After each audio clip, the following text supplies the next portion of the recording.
Good evening everyone.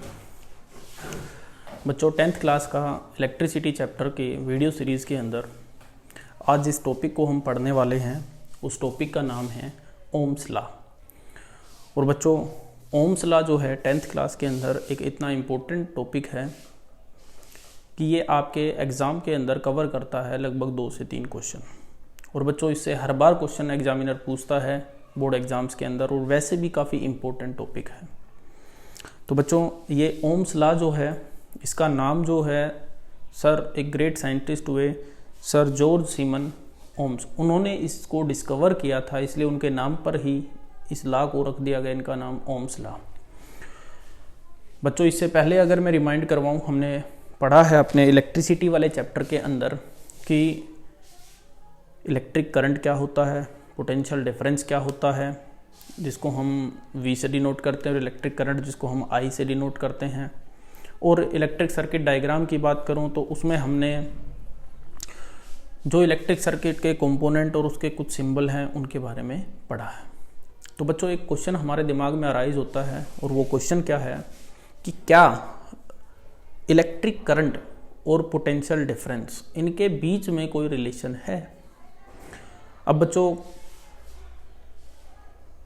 अगर मैं बात करता हूँ सर जॉर्ज सीमन ओम की, तो उन्होंने इन दोनों के बीच में एक रिलेशन को ऑब्जर्व किया, और उनका ऑब्जर्वेशन जो था it was completely based on practical, और you can say practical observation.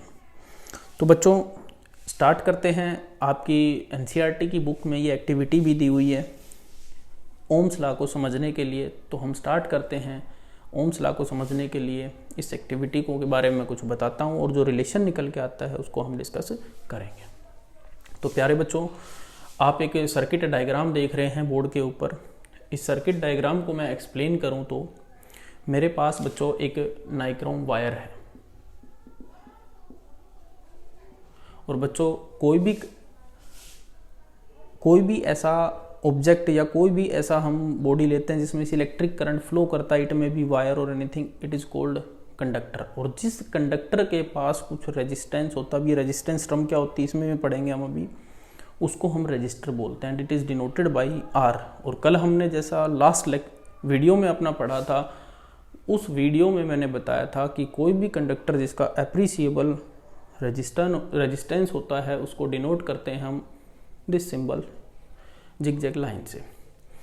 बच्चों इसमें से मैं एक करंट फ्लो करवाना चाहता हूं, और उस करंट की वैल्यू कितनी है I। इट में वेरी, इसका मैग्नीट्यूड वेरी कर सकता है।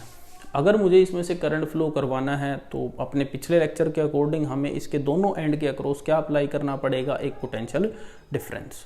To apply the potential difference I use this battery जिसके अंदर लार्ज नंबर ऑफ सेल्स हैं। यहाँ पर तो मैंने शो किए 1 2 3 4 5। अब ये मैंने 5 सेल क्यों शो किए हैं बच्चों, ये मैंने इसलिए शो किए हैं क्योंकि जितना भी हमें पोटेंशियल डिफरेंस लगाना है उसको हम अपनी मर्जी के अकॉर्डिंग या अपने अनुसार हम उसको चेंज कर सकते हैं। तो बच्चों इस सर्किट में मैं मान लो कनेक्ट करता हूँ, और ये डॉटेड लाइन बच्चों मैंने इसलिए शो की है, सपोज अगर मैंने एक सेल को कनेक्ट किया तो मैं यहाँ से कनेक्शन प्रोवाइड करूँगा, अगर मैंने 2 सेल को कनेक्ट किया तो मैं यहाँ से कनेक्शन प्रोवाइड करूँगा, इसको रहने दूंगा। अगर मुझे 3 सेल कनेक्ट करने हैं तो मैं यहाँ से इसके अक्रॉस पोटेंशियल डिफरेंस अप्लाई करूँगा, और सो ऑन जितना पोटेंशियल डिफरेंस हमें चाहिए होगा उसी के अकॉर्डिंग हम नंबर ऑफ सेल को कनेक्ट करेंगे। लेट अस कंसीडर मैं मान लेता हूँ सभी सेल की जो पोटेंशियल डिफरेंस है वो सेम है, और एंड इट इज़ 1.5 वोल्ट। अब बच्चों जैसे ही मैं ये सेल कनेक्ट करता हूँ, कनेक्ट करने के बाद में इस सर्किट के अंदर एक करंट फ्लो करेगा, and that is denoted by I। और इसके मैग्नीट्यूड को बच्चों मैं मापूंगा इस एमीटर से। इस रजिस्टर के अक्रॉस एक पोटेंशियल डिफरेंस होता है बच्चों दोनों एंड के बीच में, उसको मेजर करने के लिए मैं एक वोल्टमीटर यूज करता हूँ, और उसको कनेक्ट करता हूँ in parallel to this nichrome wire. ये स्विच है अपना, हमारी मर्जी के अकॉर्डिंग जब हम चाहें तब करंट फ्लो करवाएं। अगर इसको मैं ओपन करता हूं सर्किट तो करंट फ्लो नहीं करेगा। तो बच्चों ये तो था अपना सर्किट डायग्राम, और आप सभी को पता है जो करंट की डायरेक्शन होगी इस नाइक्रोम वायर में from positive terminal to negative, जो मैंने इसमें शो की है। बच्चों इसके ऊपर हमने नंबर ऑफ ऑब्जर्वेशन लेने के लिए एक टेबल बनाई है और उस टेबल के अंदर हम वैल्यू देखेंगे। तो बच्चों स्टार्ट करते हैं। नंबर ऑफ ऑब्जर्वेशन के लिए मैंने यहाँ पर सीरियल नंबर लिखा है। सीरियल नंबर मीन्स जितनी नंबर ऑफ ऑब्जर्वेशन हम लेंगे, 1 2 3 जो भी नंबर है अपना ऑब्जर्वेशन का वो लिख दिया मैंने। अब बच्चों मैं सेल यूज करूँगा।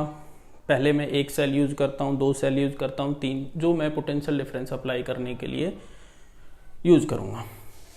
फिर उसके बाद बच्चों इस सर्किट में वैल्यू देखूंगा करंट की और उसको मेजर कौन करेगा, दिस एमीटर, और इसकी यूनिट जो होगी बच्चों वो होगी एम्पियर करंट की। फिर बच्चों मैं मेजर करूंगा value of potential difference and this potential difference is measured by this voltmeter, और इस वोल्टमीटर से हम इसके अक्रॉस क्या करेंगे, वैल्यू मेजर करेंगे पोटेंशियल डिफरेंस की। फिर हम बच्चों निकालेंगे V/I का रेशो। ये V/I क्या है dear student, V is the potential difference across this nichrome wire and I is the current that is flowing through this nichrome wire. तो बच्चों अभी मेरे पास कोई प्रैक्टिकल अपरेटस तो है नहीं, अगर मैं लैब में होता तो ज़रूर आपको इसके बारे में एक अपरेटस दिखा के कुछ समझाता। तो बच्चों जब भी आपको लैब में मौका मिले तो जाइए और इस अपरेटस के ओम्स लॉ के नाम से अपरेटस है उसकी एक्टिविटी को ज़रूर परफॉर्म करें। लेट अस कंसीडर, मैं मानता हूँ बच्चों मैंने 1 सेल अप्लाई किया इस सर्किट में, पोटेंशियल डिफरेंस को अप्लाई करने के लिए कनेक्ट कर देता हूँ मैं। ये एमीटर जो है ये रीडिंग देता है, मान लो 1 एम्पियर, और जो ये वोल्ट मीटर रीडिंग मेजर करता है, लेट अस अज्यूम इट, मैं मान लेता हूं इसको बच्चों, वो देता है 1.5।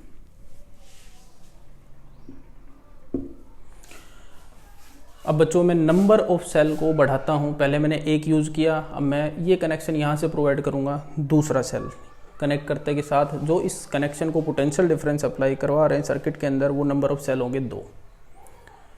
बच्चों हम प्रैक्टिकली देखते हैं कि इसकी वैल्यू, जो ये करंट की वैल्यू है, it is nearly equal to 2 हो जाती है। थोड़ा बहुत डिफरेंस होता है, वो क्यों होता है, क्योंकि हमारे यहाँ पर फिजिकल जो कंडीशन है वो भी चेंज होती है, टेम्परेचर भी चेंज होता है, और दूसरा जिस इंस्ट्रूमेंट से हम मापते हैं करंट को उसमें भी थोड़ा बहुत एरर होता है। तो हम देखते हैं कि ये करंट जो है इसकी वैल्यू होगी 2। जैसे ही करंट की वैल्यू बढ़ती है, ये वोल्ट मीटर के अंदर भी रीडिंग ऑटोमेटिक अपने आप ही बढ़ जाती है और ये नियरली इक्वल आती है 3 वोल्ट, नियरली। फिर बच्चों हम एक और रीडिंग लेते हैं, अगला सेल भी कनेक्ट करते हैं। अगला सेल कनेक्ट करते के साथ सपोज एमीटर करंट जो रीडिंग देता है वो हो जाती है 3 एम्पियर, और यहाँ पर जो रीडिंग आती है वो हो जाती है बच्चों 4.5 एंड सो ऑन। तो बच्चों इस एक्टिविटी में जब हम V और I का V/I का रेशियो निकालते हैं तो ये अपने पास आता है 1.5 इन दिस केस। ये मैं एक बच्चों याद रखना, I am not giving you the actual practical value, ये कुछ अजम्पशंस हैं उनके बारे में, क्योंकि मेरे पास अभी अपरेटस है नहीं। इसको भी मैं करता हूँ तो मेरे पास रेशियो आता है 1.5 और इसका भी रेशियो मेरे पास आता है 1.5। तो बच्चों इस एक्टिविटी से मुझे पता लगा कि अगर इस नाइक्रोम वायर के अंदर इलेक्ट्रिक करंट, जिसको हम I से डिनोट करते हैं, उसका मैग्नीट्यूड इंक्रीज होता है तो उसके अक्रॉस जो पोटेंशियल डिफरेंस है वो भी क्या होता है, इंक्रीज, और V/I का रेशियो इट रिमेन्स कांस्टेंट। और बच्चों यही वो एक्टिविटी थी, यही वो ऑब्जर्वेशंस थी जो सर जॉर्ज सीमन ओम्स ने अपने एक्सपेरिमेंट के अंदर ऑब्जर्व किया। तो बच्चों इन्हीं ऑब्जर्वेशन के बेस पे हम पढ़ते हैं अभी ओम्स लॉ को।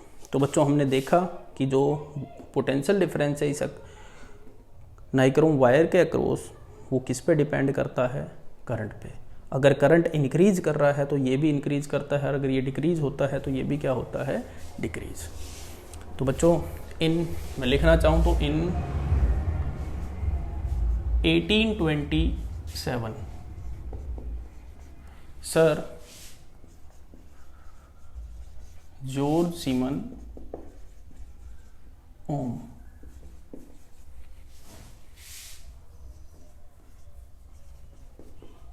practically observed that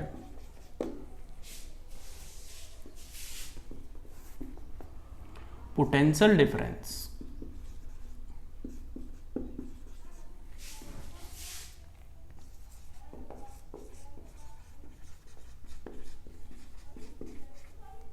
across a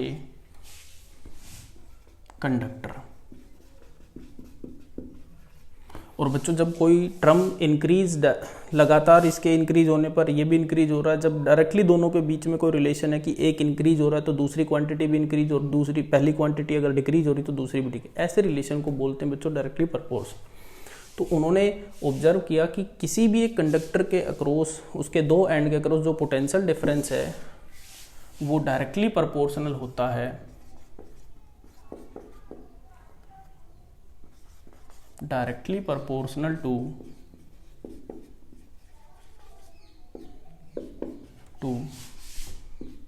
the electric current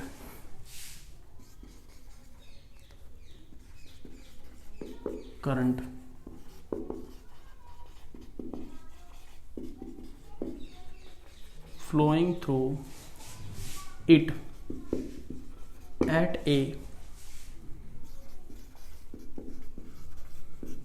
given temperature। और बच्चों याद रखना, जब उन्होंने अपने एक्सपेरिमेंट को परफॉर्म किया था तो उन्होंने स्पेशली मेंशन किया था कि जब इस एक्टिविटी या इस एक्सपेरिमेंट को हम करते हैं तो हमारी फिजिकल कंडीशन जिसमें टेम्परेचर, ह्यूमिडिटी वो सब कांस्टेंट है, वो चेंज नहीं होती है। तो उन्होंने ये मेंशन किया कि टेम्परेचर क्या है इस पूरे एक्सपेरिमेंट को जब ऑब्जर्वेशन ली गई एक्सपेरिमेंट में तो टेम्परेचर रहा कांस्टेंट। और बच्चों अगर मैथमेटिकली हम डिनोट करते हैं इसके अक्रॉस, नाइक्रोम वायर के अक्रॉस जो पोटेंशियल डिफरेंस था वो कितना था बच्चों, V। मैथमेटिकली अगर मैं इसको शो करना चाहूँ इस एक्सप्रेशन को, so V directly proportional to I, where V is the potential difference across conductor and I is the magnitude of current flowing through the conductor. बच्चों V, इस प्रोपोर्शनलिटी के सिंबल को हम इक्वलिटी में कन्वर्ट करने के लिए यहाँ पर एक कांस्टेंट रख देते हैं और कांस्टेंट इसको हम R से डिनोट करते हैं। अब ये R क्या है इसके बारे में मैं बोल रहा हूँ। सबसे पहले मैं लिखना चाहूँ V क्या है बच्चों, पोटेंशियल डिफरेंस।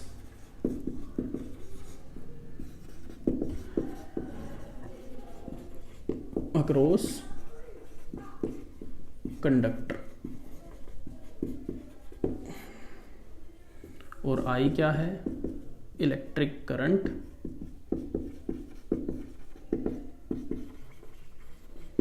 और बच्चों इस R को हम बोलते हैं,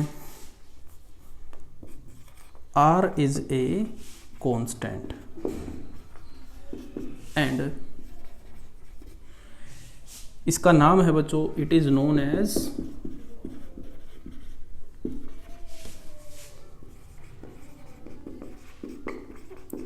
resistance of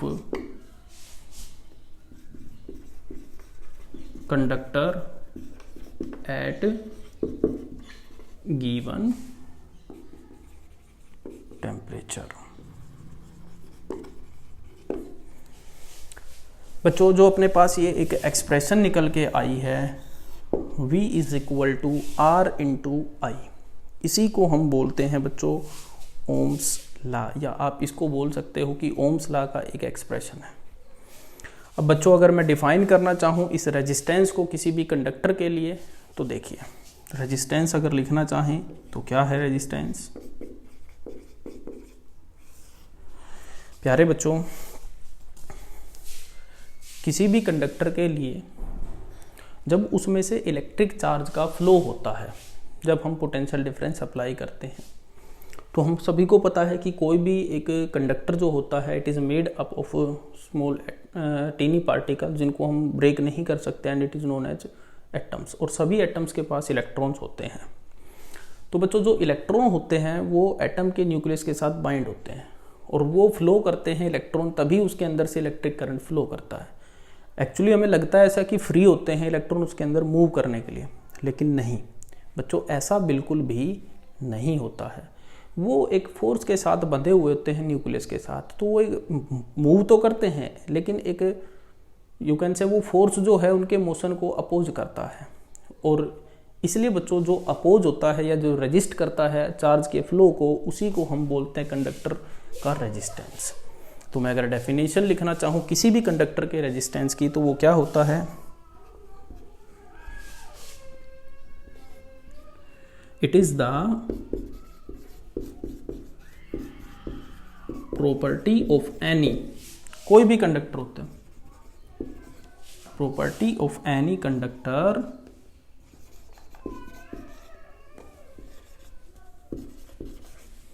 by which it resists the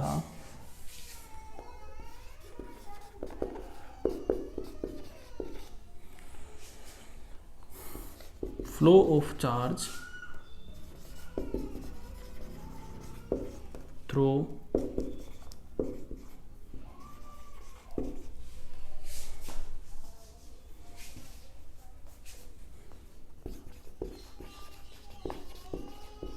conductor at a given temperature, at a given temperature। अब बच्चों जो ये रेजिस्टेंस है इस कंडक्टर का, इसको हम डिनोट जो करते हैं वो करते हैं बच्चों R से, और इसकी जो SI यूनिट होती है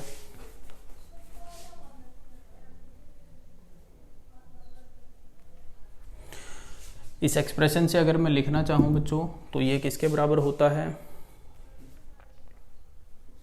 R is equal to V by I।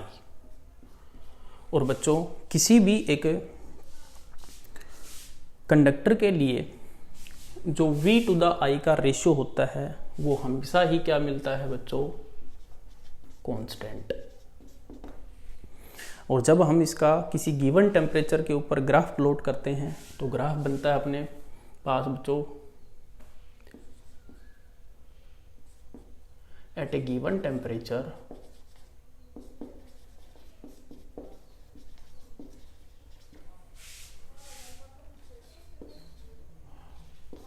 Graph of V to the I। बच्चों जब इसका हम ग्राफ प्लॉट करते हैं बच्चों, मैं ये y एक्सिस ले रहा हूँ, this is x axis, this is our origin. इस प्रैक्टिकल वैल्यू से जब हम ग्राफ प्लॉट करते हैं बच्चों तो हमारे पास ये एक स्ट्रेट एंड इंक्लाइंड लाइन आती है। और बच्चों इसके ऊपर कहीं पर भी इधर की तरफ मैं लेता हूं बच्चों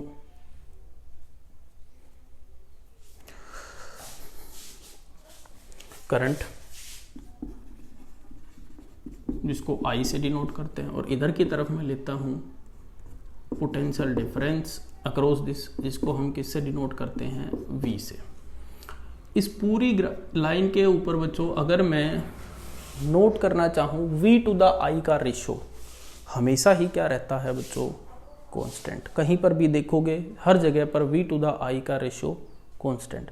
और बच्चों अगर मैथमेटिक्स की टर्म में मैं कहूँ हर जगह पर इस लाइन के ऊपर इसका स्लोप क्या रहता है, सेम।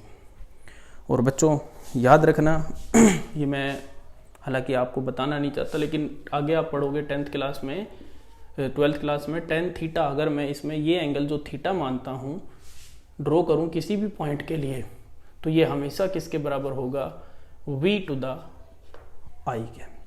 और बच्चों इस tan थीटा को ही हम किसके बराबर बोलते हैं, R के। And this tan theta is always equal to R। तो ग्राफ के कई बार क्वेश्चंस आते हैं, उसमें पूछ लिया जाएगा थीटा देके कि बताइए ये थीटा इतना दे रखा है, हमें वैल्यू दे दी जाएगी, मान लो 30 डिग्री है, 30 डिग्री पे ऊपर ये V टू द I का ग्राफ है, आप इसको इसके अंदर रेजिस्टेंस निकालिए कंडक्टर का, तो हमेशा रेजिस्टेंस किसके बराबर होगा, R के। तो बच्चों ये था ओम्स लॉ के अंदर V और I का ग्राफ। अब जो ये रेजिस्टेंस होता है बच्चों, इसकी SI यूनिट होती है। सर जॉर्ज सीमन ओम ने ये एक्सपेरिमेंट किया था और इन्होंने ही इस लॉ को ऑब्जर्व किया और इन्होंने बनाया, तो इनके नाम पर ही इनकी यूनिट है जिसका नाम है ओम। मैं यहाँ लिख देता हूँ बच्चों, SI unit of resistance is ohm. अब बच्चों अगर हम आपसे बात करें 1 ओम के बारे में,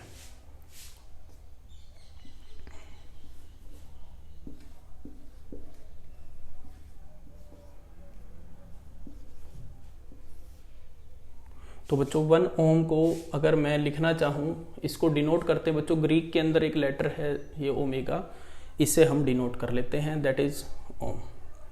तो बच्चों अगर मैं 1 ओम को लिखना चाहूँ तो कैसे होगा, it is equal to 1 volt divide by 1 ampere. क्यों हुआ, देखिए because R is equal to V by I, और बच्चों पोटेंशियल डिफरेंस की SI यूनिट होती है वोल्ट और करंट की यूनिट होती है आई एम्पियर। तो मैं यहाँ पर 1 एम्पियर 1 वोल्ट, तो यही किसके बराबर होता है बच्चों 1 ओम के। और 1 ओम का अगर मैं डेफिनेशन लिखना चाहूँ तो बच्चों कैसे लिखा जाएगा 1 ओम,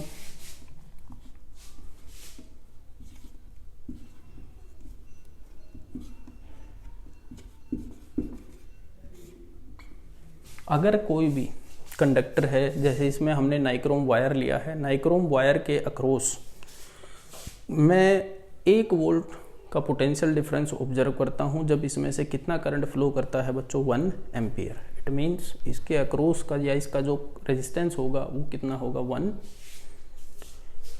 ओम। If 1 volt potential difference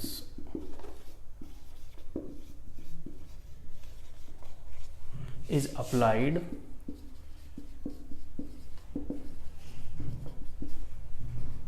across a conductor and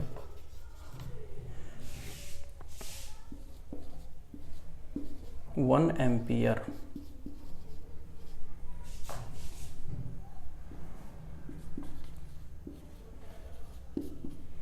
current flow through it, then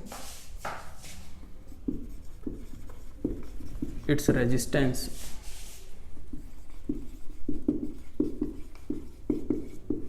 is 1 ओम। बच्चों मैंने इसका सिंबल यूज किया है 1 ओम।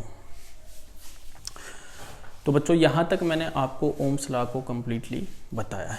अब बच्चों एक आपकी ही बुक के अंदर एक एक्टिविटी है जो हमें बताती है कि हर एक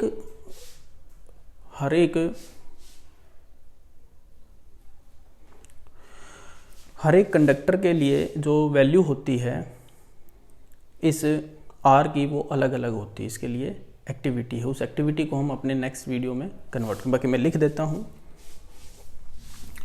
the value of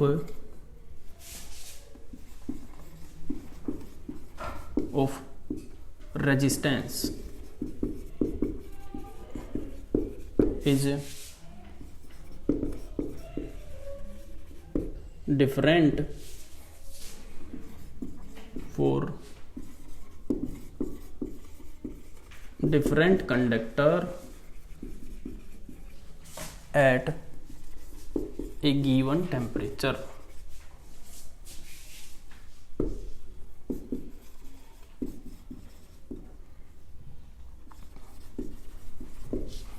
तो बच्चों